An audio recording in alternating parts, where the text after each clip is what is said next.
அனைவருக்கும் வணக்கம். இன்றைய ஆன்மீக பதிவாக நம்ம பார்க்க போகிறது கந்த சஷ்டி விரதம். மகா கந்த சஷ்டி விரதம் 2025 முருகனுக்கு 48 நாள் விரதம் துவங்குற நாள் என்னைக்கு, விரதம் துவங்கும் முறை என்ன, இதை பற்றின சில ஆன்மீக தகவல் தான் நான் இன்னைக்கு உங்களோட ஷேர் பண்ணிக்க போகிறேன். அந்த வகையில் செப்டம்பர் 10ஆம் தேதியான இன்னைக்கு, அதாவது புதன்கிழமை அன்னைக்கு 48 நாள் விரதம் இருக்கிறவங்க இந்த செப்டம்பர் 10ஆம் தேதியிலிருந்து நீங்கள் முருகனுக்கு நீங்கள் விரதம் இருக்க ஆரம்பிச்சிடலாம்.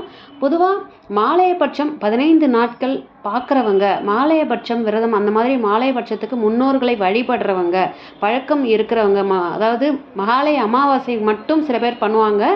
மாலையபட்சம் 15 நாள் விரதம் இருக்கிறவங்க, இந்த முன்னோர்களை நினைச்சு விரதம் இருந்து பூஜை பண்ணுறவங்க இந்த 48 நாள் விரதம் இருக்காமல் அவங்க 21 நாள் விரதம் இருந்துக்கலாம். அதாவது மாலையபட்ச நாட்களில் நம்ம முன்னோர்களுக்கான வழிபாடு மட்டும்தான் செய்யணும், விரதம் அதெல்லாம் இருக்கக்கூடாது.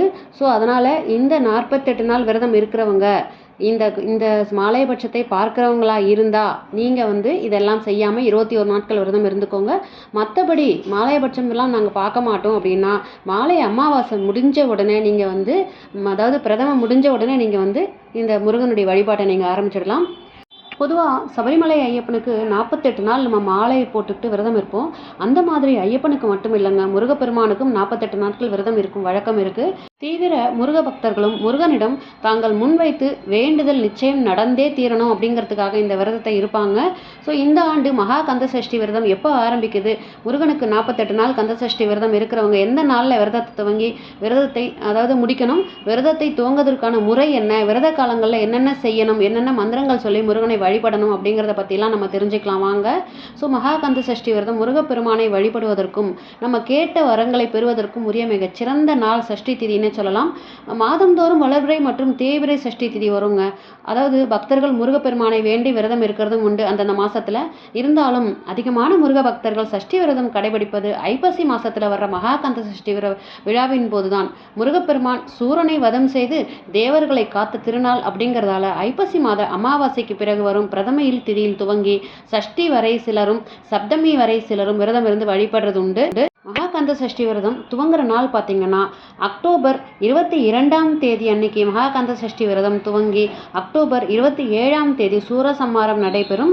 முருகனுக்கு அடுத்த நாள் பார்த்தீங்கன்னா 28ஆம் தேதி திருக்கல்யாணம் நடைபெறும். அந்த அன்னைக்கு நம்ம விரதத்தை முடிச்சுக்கலாம். விரதம் 48 நாள் இருக்கணும்னு நினைக்கிறவங்க செப்டம்பர் 10ஆம் தேதியான புதன்கிழமை அன்னைக்கு விரதத்தை ஆரம்பிச்சிடும். 48 நாள் விரதம் இருக்கிறவங்க மாலை அணிந்தோ அல்லது அணியாமலோ இந்த விரதத்தை இருந்துக்கலாம். சில பேர் காப்பு கட்டிக்கிட்டு விரதம் இருக்கிறவங்களும் இருக்காங்க, காப்பு கட்டாமல் விரதம் இருக்கிறவங்களும் இருக்காங்க. அந்த வகையில மகா கந்த சஷ்டி விரதத்தில் மிளகு விரதம், இளநீர் விரதம் அப்படின்னு பல வகைகள் உண்டு. இதை 7 நாட்கள் மட்டும் கடைபிடிக்கும் விரதம் அப்படின்னே சொல்லலாம். இன்னும் தீவிரமான முருக பக்தர்கள் பக்தியின் காரணமாக முருகனிடம் தங்கள் வச்ச வேண்டுதல் நிறைவேறணும் அப்படிங்கிறதுக்காக 48 நாள் அதாவது தீவிரமா விரதம் இருக்கிறவங்களும் இருக்காங்க. விரதம் ஆரம்பிக்கிற முறை அப்படின்னு பார்த்தீங்கன்னா, அதாவது இந்த 48 நாள் ஆரம்பிக்கிறதுக்கு முன்னாடியே முதல் நாளே நம்ம வீட்டை சுத்தம் செஞ்சிடணும். அதாவது பூஜை அறை சுத்தமாக தயாராக வச்சுக்கோங்க. விரதம் துவங்குறதுக்கு நாளான செப்டம்பர் 10ஆம் தேதி அன்னைக்கு காலையில் பக்கத்தில் இருக்கிற முருகன் கோவிலுக்கு போயிட்டு நீங்கள் எதுக்காக விரதம் இருக்கிறீங்க அப்படிங்கிற விஷயத்த முருகன் கிட்ட நீங்கள் சொல்லிட்டு வரணும்.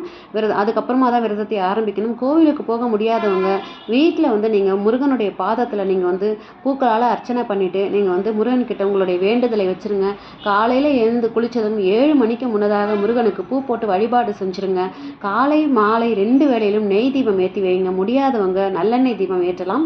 நெய்வேத்தியமாக ஒரே ஒரு டம்ளர் பால், பழம் அல்லது கற்கண்டு எளிமையாக வச்சு நீங்கள் விரதத்தை முடிச்சுக்கலாம்.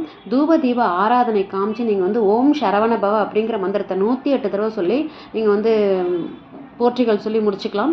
விரதத்தின் போது நம்ம என்ன செய்யணும் அப்படின்னு பார்த்தீங்கன்னா, உங்களுடைய வேண்டுதலுக்கு ஏற்ப ஏதாவது ஒரு திருப்புகள், கந்த சஷ்டி கவசம், வேல்மாறல் இதெல்லாம் தினமும் நீங்கள் படிக்கலாம், கேட்கலாம். தினமுமே தலை குளிக்கணுமா அப்படின்னு கேட்டிங்கன்னா கிடையாது. செவ்வாய்க்கிழமை வெள்ளிக்கிழமை அன்னைக்கு குளிச்சுக்கலாம். அதாவது அந்த நேரத்தில் தலை குளிச்சா போதுமானது. இல்லறத்தில் இருக்கணும் அப்படின்னு நினைக்கிறவங்க மறுநாள் வீட்டை சுத்தமாக தலைக்கு குளிச்சுட்டு வீட்டை சுத்தம் பண்ணிடுங்க. அதுக்கப்புறமா நீங்கள் விரதத்தை ஆரம்பிச்சிடுங்க. இதெல்லாம் இல்லாமல் இருக்கிறது மிக மிக சிறந்தது. வாரம் ஒரு முறை வீடு பூஜை எல்லாத்தையும் சுத்தம் பண்ணிக்கோங்க. பூஜை ரூம் எல்லாத்தையும் கண்டிப்பாக 48 நாட்கள் நீங்கள் அசைவம் சாப்பிடாமல் முருகனுக்கு விரதம் இருந்தாலே நீங்கள் 48 நாட்கள் விரதம் இருந்த பலனை அடைஞ்சிடலாங்க. வீட்டில் வந்து அசைவம் சமைச்சா அடுத்த நாள் வீடு சுத்தம் செஞ்சுக்கோங்க. அதுக்கப்புறமா பூஜைகளை தொடர்ந்துக்கோங்க. பெண்கள் மாதவிடாய் காலத்தில் வீட்டில் இருக்கிறவங்க மற்றவங்களை தீபம் ஏற்ற சொல்லிட்டு நீங்கள் வந்து ரெஸ்ட் எடுத்துக்கோங்க. உங்களுக்கு உண்டான 3 நாள் ரெஸ்ட் அதுதான். மாதவிடாய் காலத்தில் பெண்கள் கண்டிப்பாக விரதம் இருக்க வேண்டாம். முருகனுக்கு வைக்கும் நெய்வேத்தியத்தை ஒரு வேளை மட்டும் சாப்பிட்டு விரதம் இருக்கிறவங்களும் இருக்காங்க. 48 நாள் விரதம் முடிந்த மறுநாளே நீங்கள் யாருமே அசைவம் எடுத்துடாதீங்க. மகா கந்த சஷ்டி விரதத்தின் போது விரதம் இருக்கணும் அப்படின்னு நினைக்கிறவங்க பால் பழங்கள் மட்டும் வச்சு நெய்வேத்தியம் பண்ணிக்கோங்க. அதாவது முக்கியமான நாட்கள் அந்த 7 நாட்கள் மட்டும் நீங்கள் வந்து நெய்வேத்தியமாக திருபாகம், நீங்கள் கந்தரப்பம், இந்த மாதிரி எல்லா நெய்வேத்தியங்களையும் வச்சு நீங்கள் வந்து நிவேதனம் பண்ணிக்கலாம். கடைசியாக திருக்கல்யாணம் அன்னைக்கு வடை பாயசத்தோடு நீங்கள் வந்து முருகனுக்கு வந்து நீங்கள் வந்து இலை போட்டு பரிமாறி அதற்கப்புறமா நீங்கள் வந்து கோவிலுக்கு போயிட்டு வந்து தூபதீப ஆராதனை எல்லாம் காமிச்சிட்டு நீங்கள் உங்களுடைய வேண்டுதலை முடிச்சுக்கோங்க. மறுநாள் திருக்கல்யாணம் முடிஞ்ச உடனே கோவிலுக்கு போயிட்டு அங்கே இருக்கிற பூசாரி கிட்ட சொல்லி உங்களுடைய காப்பு கட்டியிருந்தீங்கன்னா அந்த காப்பு வந்து அவங்க கழட்டட்டும். அப்படி இல்லை அப்படின்ற பட்சத்தில் வீட்டில் இருக்கிறவங்கள பெரியவங்களை சொல்லி நீங்கள் கழட்ட சொல்லிடுங்க. இதுதான் வந்து ப்ரொசீஜர்.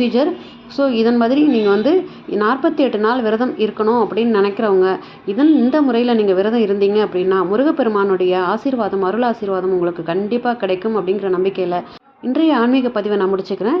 இந்த பதிவு பிடிச்சிருந்தா இந்த பதிவுக்கு ஒரு லைக் கொடுத்துட்டு உங்கள் ஃப்ரெண்ட்ஸ் அண்ட் ஃபேமிலிக்கு ஷேர் பண்ணி பாருங்கள். மற்றும் ஒரு ஆன்மீக தகவல் பகுதியில் சந்திக்கிறேன். நன்றி, வணக்கம்.